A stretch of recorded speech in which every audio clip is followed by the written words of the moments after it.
Hello,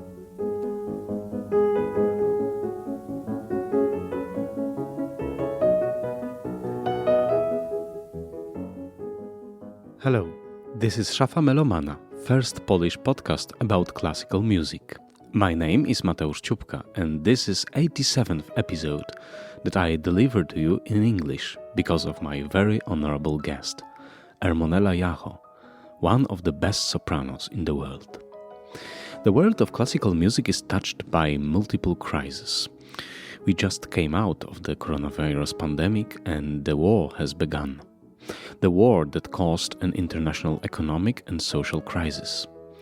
Every day we hear grim information about financial problems of cultural institutions. Another crisis that endangers opera is the rise of new technologies that seems to be a remedy for the financial problems of many institutions. Do audiences still need to experience difficult and bold emotions that fill many iconic opera roles? Why do we need the opera in such difficult and dark times? I asked Ermonela Jaho about it. Ermonela Jaho, born in Albania, first began to take singing lessons when she was just 6.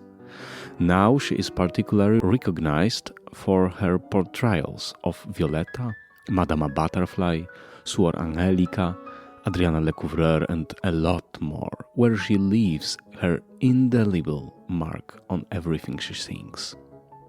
Standing ovations have followed her from London, Paris, New York, Munich, Berlin, Madrid, and everywhere else in between, with The Economist describing her as Fiery Angel, the world's most acclaimed soprano.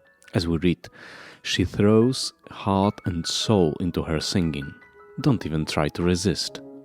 While The Independent says that Jaho is the best Madama Butterfly London has seen in years, and Australia's Daily Telegraph names her an unstoppable phenomenon. We had our interview in Wrocław, where she came to receive the Artist of the Year 2022 title, granted by the International Classical Music Awards, and sing for the first time in Poland during the gala that took place last Friday in National Forum of Music.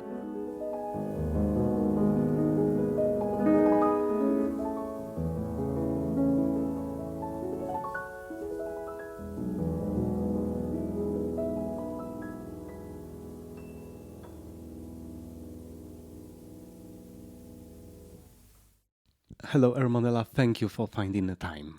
Thank you for inviting me. It's a great pleasure to be here in this beautiful country, really.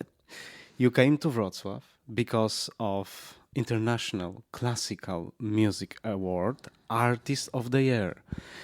We meet, I think, in difficult times when the world of classical music is touched by multiple crises. We just came out of the coronavirus pandemic. The war has begun. The war that caused an international economic and social crisis. Every day we hear grime information about financial problems of cultural institutions. For instance, severe cuts experienced by the English National Opera, French, American opera houses. Why do we need opera in such difficult and dark times? I think it's very important because at the end, the humanity, we connect to each other through the music, through this kind of energy, through this kind of vibration that only the culture can do it. Why opera? Opera is the most completed, art form because we have not only the music, we have the singing, we have the stage, we have the scenography, we have the ballet, we have the poesy, we have everything. And I think it's the most completed, art form. And why we need it? we need that because we need to connect to each other. They are human feelings emphasized, human feelings universal, that it's only with that kind of vibration that the music can connect the humanity. And even in this difficult time, I think the only thing that we can, the humanity can survive is the culture. It is difficult, I understand that, but if we take away the music, the art, the cultures, make the human beings softer, I would say as well. And if we can take away this culture, I think nothing it will survive with the humanity, because we don't need only the material things. Okay, everything is happening now, but I think our souls, they need culture. It is difficult, absolutely difficult, but we have to fight for that. Even only two persons that we are here talking about music, talking about culture, I think still we have hope. And we live in this difficult time that we have to fight for that. It is hard. Absolutely, it's hard. Surely the music connected us today and will connect you with the Polish audience in the Narodowe Forum Muzyki during the special gala on Friday. So basically what you're talking about here is the unifying power of culture. In the time of crisis, we have to stay together. And Correct. The music helps us to do it. And the music, I think, is the big lesson, because we cannot make music together if we don't respect each other, if we don't respect the work of each other, if we don't love each other. It's this harmony in our orchestra.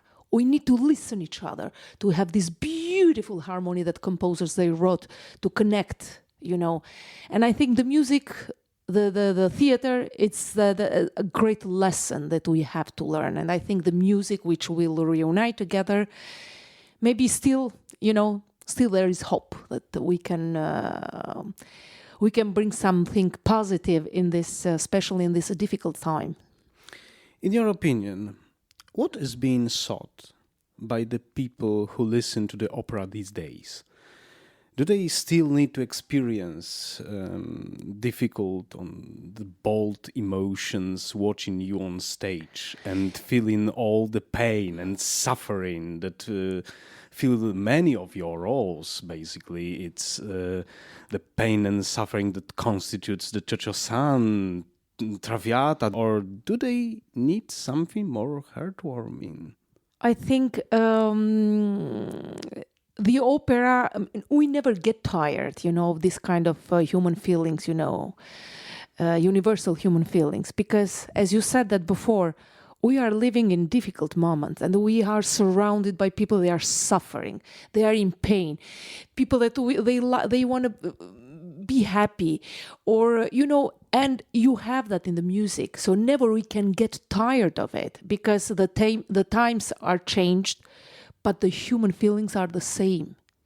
So it doesn't matter if we are living, in Butterfly or other operas, in different times, and sometimes could sound a little old, to have this kind of opera still and going and watching and listening them. But it's not only about the opera, it's about the human feelings. And we are talking about Butterfly, this kind of sufferance, pain, joy, why not, death. But today we are talking about that in different times, about the war, about what happened with COVID, the loneliness, the pain, they will live with the humanity. And maybe because I was so empathic, when I was a child, because I think our countries, they suffered a lot. Your country suffered a lot. My country, in another way. And in somehow the human beings, we are observing all what we are living, and maybe I had this kind of empathy, to connect with these characters, and it became my strongest card, because to be an artist, it's not only about to have a good technique, to sing well, to play well, which they, okay, of course, you learn that at the school, but to use this technique, let's say, to express the freedom, to be free to express what you're feeling inside. And this was my strongest card, and I'm happy for that. I know there are a lot of suffering, roles, but it's part of humanity. So yeah, it became my strongest card, and still I will continue as long as I will breathe and will be able to perform, to give my soul, the colors of, or to give to my voice the colors of the souls that I'm singing. Do you think these emotions that you can pass to the public are something that we absolutely need to achieve some kind of catharsis? You were speaking about this catharsis in connection with the Traviata, that you feel the catharsis on the stage when you sing it. Is it something that you, through this emotion, share with the audience, and this is the effect you want to achieve? I think so. At least I try. I don't want to be presumptuous. I tried. Because if we go back in our history, the reason why it was created, the theater in ancient Greek, to have this kind of catharsis between the artist and the public. And when I learned that in the school, I didn't understand very well. I thought, why? What's about catharsis? Why? How is possible to achieve that?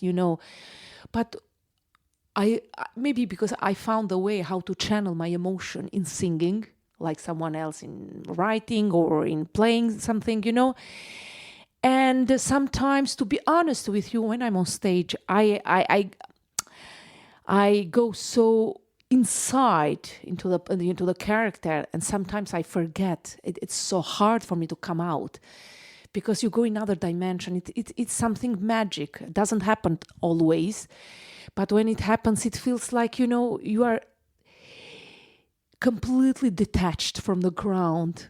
It's the sensation, it's fantastic. It's hard to come back. And in that moment, you forget about technique, you forget about things, superficial things. And maybe it's the truth, but you have to to have that kind of catharsis effect, you have to be really honest, because your soul on stage is so naked, and you have to let it go. And when you have the courage to let it go, and it's true, absolutely, we'll have that kind of catharsis. For me as an artist, and if I'm honest and truthful to myself, I think it will connect in the same way with the public. So I hope, for me it was a catharsis every time, and I hope for the public as well. I saw that once when you sang Cio Cio San, that after the final curtain came out on the stage without this traditional joy and smile and big bow, and you stayed like in the middle, constantly feeling this role. It was some time that you needed to go out of this role. But because it's normal, if you believe in it, if you're living, you are traveling, that life journey of Cio Cio San, if you are really true what you're doing, it's impossible to come out immediately, because it feels like you're fake. You are faking, and it's like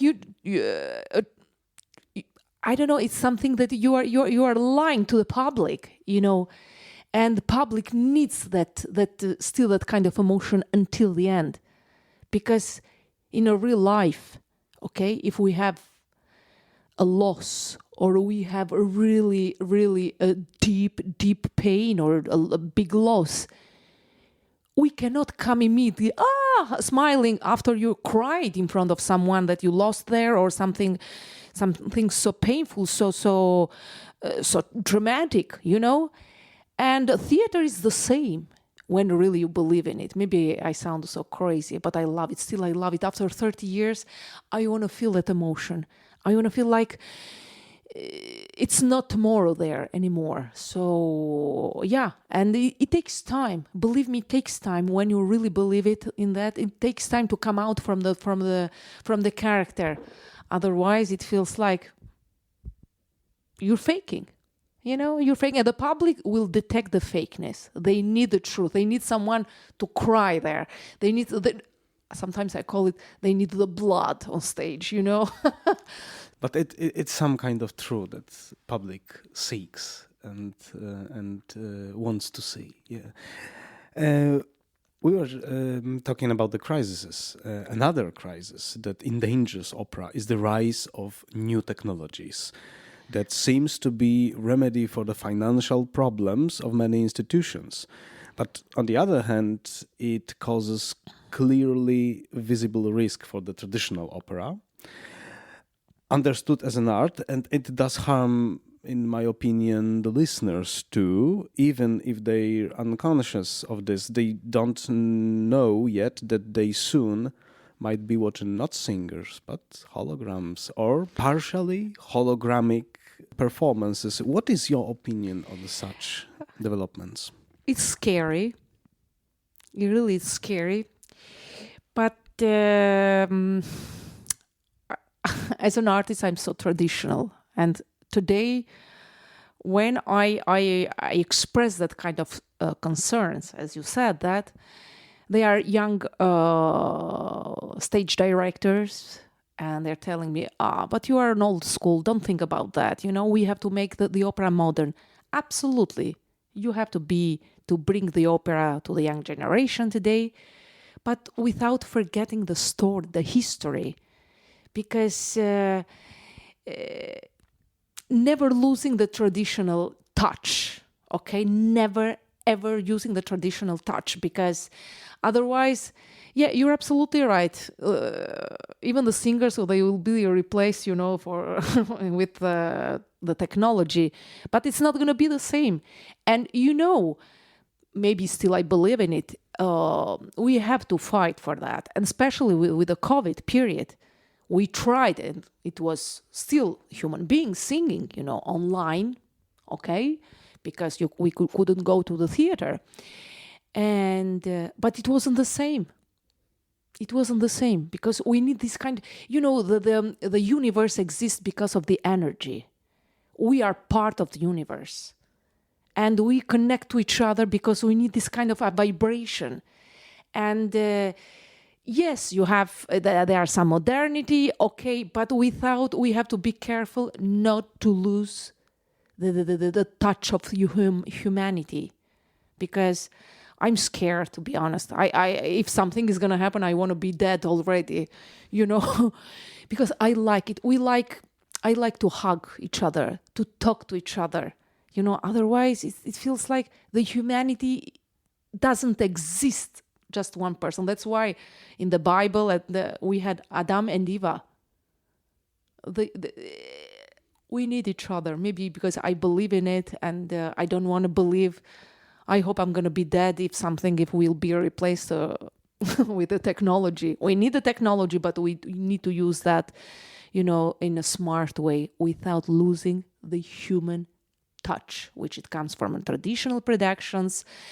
And I give you an example. Still now, in this period, it was so difficult to have the opera houses full of public, okay?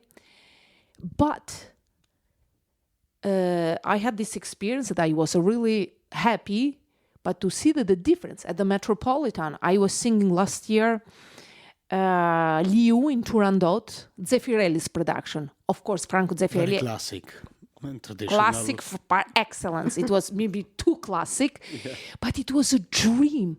I swear it was a dream. Once you are on stage, unbelievable. And every show, it was sold out. Afterwards, they put it, other productions. They couldn't sell even the half of the tickets, okay? The same now. I was a week ago 10 days ago in London, Royal Opera House, singing Turandot Liu, because I recorded this CD with Maestro Papano as Liu, and I continued, I had the pleasure to continue to sing Liu the whole year. The very same. It was a production, traditional production, old, around 40 years, sold out. And the next day there were another production, modern one, with all the respect, but couldn't sell. At the end, still because the public, not because they want to see beautiful scenes, but something, historical. That's why the humanity, we are suffering today, because we forget the history, what happened in the past. Even with maybe it's not, in the culture is the same with the opera. Yes, we need something modern, just, to be part of this reality, because we live in this modern world, but without forgetting what it was, in the past, how was the past, or even in the Mozart's period or Verdi's period, Puccini's period, because we arrived today because we had this kind of journey history, and I'm so traditional. I would love to sing the whole my life, until I can deliver, of course, in a traditional, production, which now is becoming a little difficult. I suffer a little bit. I'm a little bit happy here that you confirmed my strong belief that this opinion of these young directors who think that opera must be brought to the young people through the reality of young people. Maybe young people also look for something alternative to the world that is around. Exactly. I agree with you. Okay, because if we are living every day something, okay, you go outside, you see what is happening outside, and you're bringing the same on stage. No, because the human being, we don't like perfection. We don't like to see the same thing over and over. We need something alternative. You're absolutely right. And the public at Royal Opera House, the majority were young people. Because exactly, we need history. Even the young people, why we have to think the opera is old? And I don't want to mention no one now, but I had an experience in Paris, a beautiful opera, classic, Faust, and I was Marguerite. And with the whole respect, but the stage director told me he wanted that, he wanted me to be dressed like Ariana Grande or something. I understand that. But it's Goethe, it's the literature, and Marguerite, Chaste pure is written. We have to respect all the text, because in that way we can transmit the value of the value of life, the young generation. That's why the young generation, they are completely lost today. I'm not saying that the only way to be safe today is opera, but opera is one aspect, okay? But they need, that kind of value through the literature, through the music, because today is becoming something, empty. That's why they are in crisis. So they feel like, we need a scandal. We need something really to have the tragedy, to do something really crazy, to make them feel important. Which, to feel important is to have this kind of value, to have the integrity, And I think one of the keys always is culture. We are going back there, always talking about that. I want to ask you also, what does it mean to you to be a singer after 30 years, as you told? Is it just a job, or still, after all these years, you consider this journey of yours as a journey to some destiny?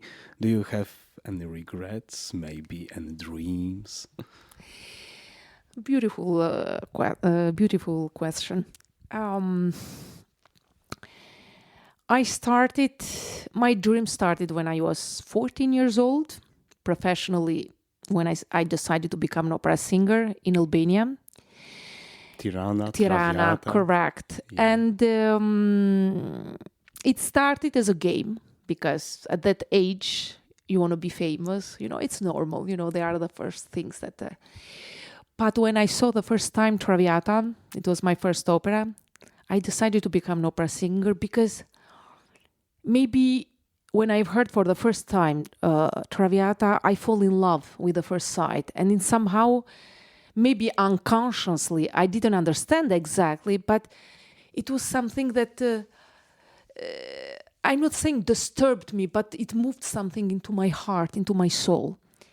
And now, after 30 years, I love it more.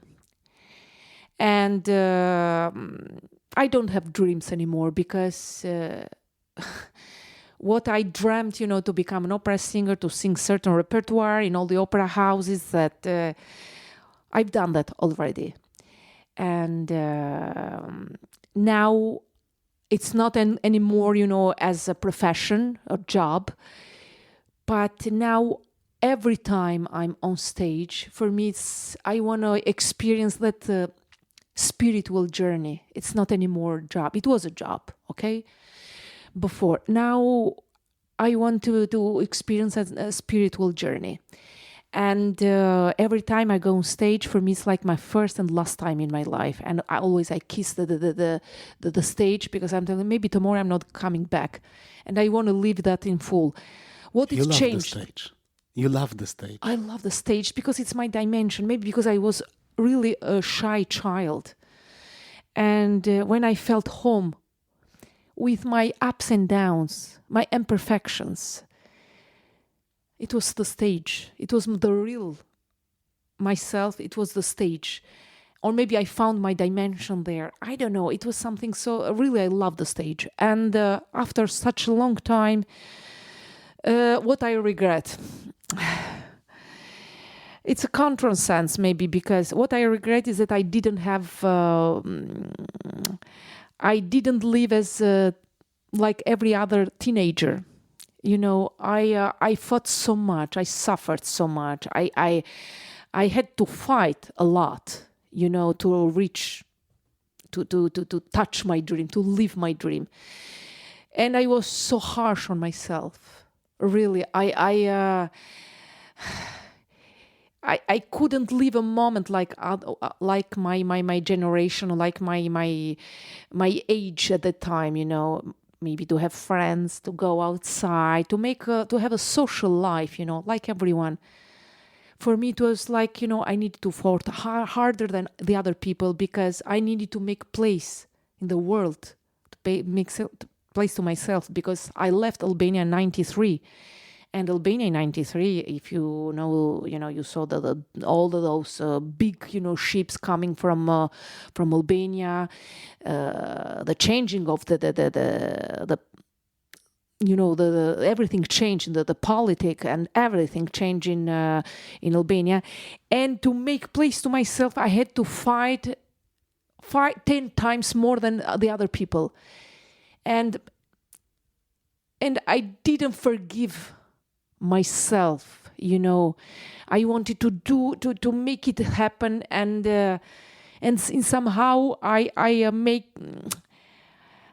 missed, I didn't give the chance to the young Ermonela to live her life, and that's why what I regret. But at the other point, I don't know, what do you think? But on the other hand, if I couldn't do that, what I've done, maybe I couldn't become what I became. So maybe, I had to go through that difficult journey to reach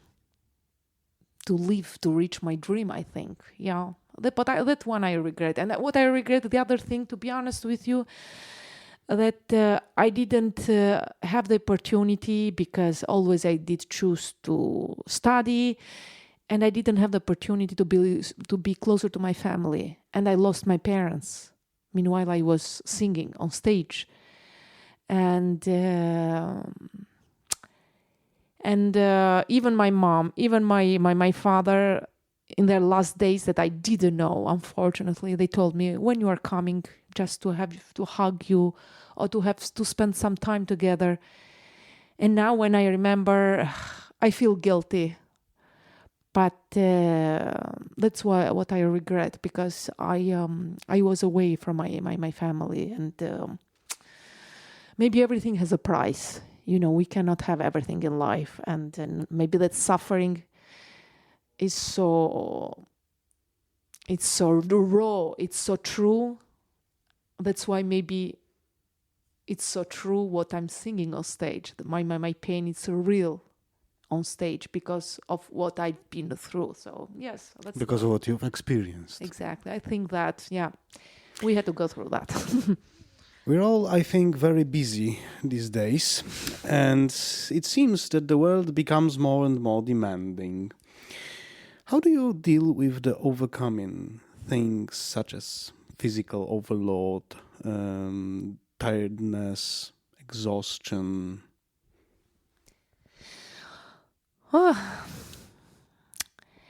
It's hard every day, because it feels like, okay, after such a long time, 30 years in this career, you can take it easy, because you made your name, no. It became harder, because everything goes so fast. And I don't like the word business, but it is business at the end. To be everywhere, because today you are here, tomorrow there, it's exhausted. Sometimes I think I need to quit. Let's stop here. And I have moments that I cry like a little girl, when I'm by myself. And every day, to be honest with you, as much as I love it, I have the temptation to stop, because it becomes too much. And I feel like I cannot take track, because you never stopped through these 30 years. No, I never stopped. And the only moment that I stopped with the COVID, because of the COVID. And to be honest with you, first month, it was a little shock for me, like for everyone, because I was working, traveling. And it felt a little bit, oh my God. Where it suddenly stopped? It stopped suddenly. It stopped when it was in March 2020. And I was in France. And suddenly, when it stopped, I was shocked a little bit. But after 1 month, 2 months that I was spending more time with my family, which I missed so much, I started liked it. And after 7 months, of course, meanwhile, in those months, I spent time with my family, but still I studied, because I thought, yes, because traveling, maybe I have to improve the technique. Let's go a little bit to make yourself better. Always there. And when I started, I didn't want to leave home. I thought, because I liked it, to be honest with you. And once I started, it was September 2020. I didn't stop anymore, but it became, I don't know, harder. And now I have moments that I want to stop, to be honest with you, because it feels too much. It feels too much, and you don't have time. You don't have enough time. And the way the technology, which is good, it became faster, everything, but certain things, they need a little calm. But we are part of this reality. Let's see for how long I'm going to survive to this rhythm. I think that Teresa Żylis-Gara, a famous Polish singer that once was a queen of Metropolitan Opera, I think through the 16 seasons or something like that, she said that one of the most difficult experiences for her as a singer was to deal with the loneliness on stage.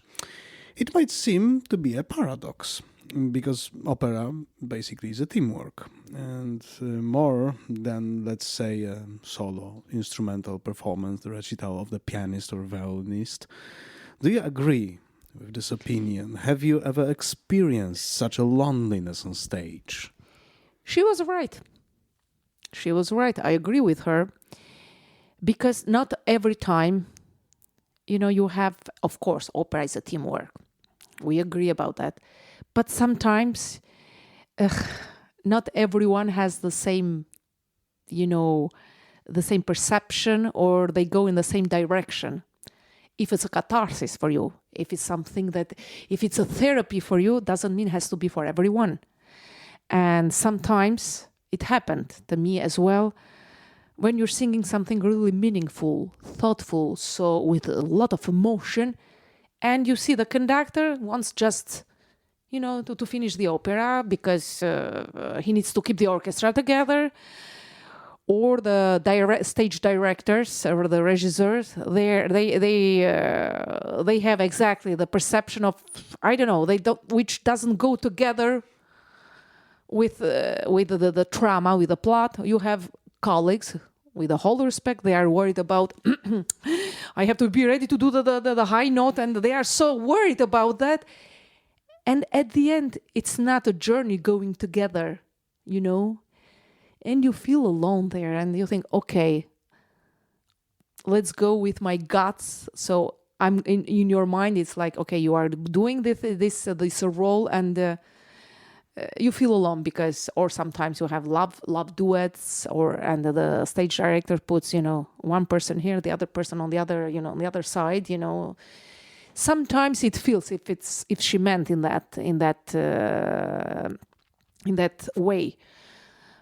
Sometimes you feel like that. Not always, of course, not always. I've been lucky to have, colleagues that really, we had a great time. And for example, I can give the example with the tenor Charles Castronovo. He sings often here. And he's that kind of colleague, artist. He puts himself, and to make that believable is something extraordinary. And I remember we sang together in London, Bohème, not only Bohème, and there were a lot of kids, because of dress rehearsal. And at the end of the first act, it's a kiss between Rodolfo and Mimi. And we kissed each other, because we believed in that. And you see the kids, yuck, because the kids. But it was beautiful because they believe something true. Exactly, but it doesn't happen so often, And but everyone has their own way how to manage the stage. It's not easy. And the last question: you prefer, that's clear, to be on stage than to record in the studio. Don't you feel that the records, in fact, make your legacy? Can recording be considered as a piece of an art? As Glenn Gould said, this is something different than the recorded performance on stage. This is something maybe artificial, but it's a form of an art. Absolutely. I recorded. I prefer the stage, of course, and some DVDs, they are live, performances. I recorded 3 CDs. And I have the projects, so because it looks, they had success. It is different, absolutely, but it's more challenging. That's why always, every time I recorded, the last recording, it was Turandot, Liu, Radwanowski, Jonas Kaufmann, Maestro Papano. And I remember, for me, I try, not to change that. And I remember, not only for the Turandot, but for the other CDs, the technician, the voice, the engineer, of the recordings, because you have to repeat and repeat and repeat. They're telling me, Ermonela, don't give so much because we can, adjust that, the sound. And I was telling them, I can't, because you have to give, it's more difficult, more challenging. But at the end, you have to give that kind of drama, that kind of story that you can do that on stage. Actually, you have to do, I believe in it, you have to do more. But depends, the philosophy of each artist. There are artists, they want to be perfect with that sound in the instrument, or the voice, But for me, the imperfection makes that, more natural, less artificial, And personally, I tried when I recorded to do that. And yes, could sound a little artificial, but every time I recorded, I got so exhausted because even if I have to repeat 10 times, 20 times, I had to go there, to make it more believable. And of course, the stage helps because you have the costume, the eye, needs the eyes, they need, to see, the personage, the stage, the costume, and the mise en scène. And you have the imagine. But the recording, if it's done with that kind of philosophy that, to say the story, it's beautiful because you put the people, the public who's going to listen the CD to imaginate that. And the imagination goes behind of what the artists, the singers, they have to say. So it's harder, not impossible, because you need more time there. But I believe that even in the recording, you can do something believable. So a little artificial, but not completely. I believe that in the recording you can have the theater in your voice, in what you're doing. Yes, what you're recording. Yeah. And then the theater in the imagination of a listener. And it's beautiful as well. When we listen to the radio in Albania, we didn't have the TV. When I was a child, I didn't have a TV. And we had the radio. And when you listen, someone is telling the story, and you couldn't see that, but you can imagine it. But it was telling so beautifully with all the sfumatura, the intonation of the voice, explaining the drama or the tragedy and the joy, and you go to imagine it, and it's beautiful, and the recording is the same. So, but we have to leave apart a little bit the ego that never we are going to be perfect, and just, to go. If you have to scream, even if it's a recording, cry if it's a recording, because in that way you put the people that is gonna listen that, to imaginate that. See, I like it very much. As you see me, I cannot stop, talking about that. Still, I love it. Ermonela, thank you very much. That was a wonderful conversation. It was wonderful to meet you. I'm very grateful for the time that I could spend with you, and I'm waiting for your performance during the gala in the Narodowe Forum Muzyki, and for the other performances on the stage on your favorite roles that you will sing. Thank you. Thank you so much for having me. And it was beautiful to talk together because it wasn't an interview. It was a conversation. And thank you, because that's why always I said that I love your country. My friends, artists, they have a special sensitivity. And now I understand why. It's this place here, I think. Your country is amazing. So much culture, history. And I feel that vibration. And thank you for having me. I'm really privileged to be here because it's my first time. And hopefully I'll be back to sing something on stage, It's my hope too. Thank you. Thank you so much.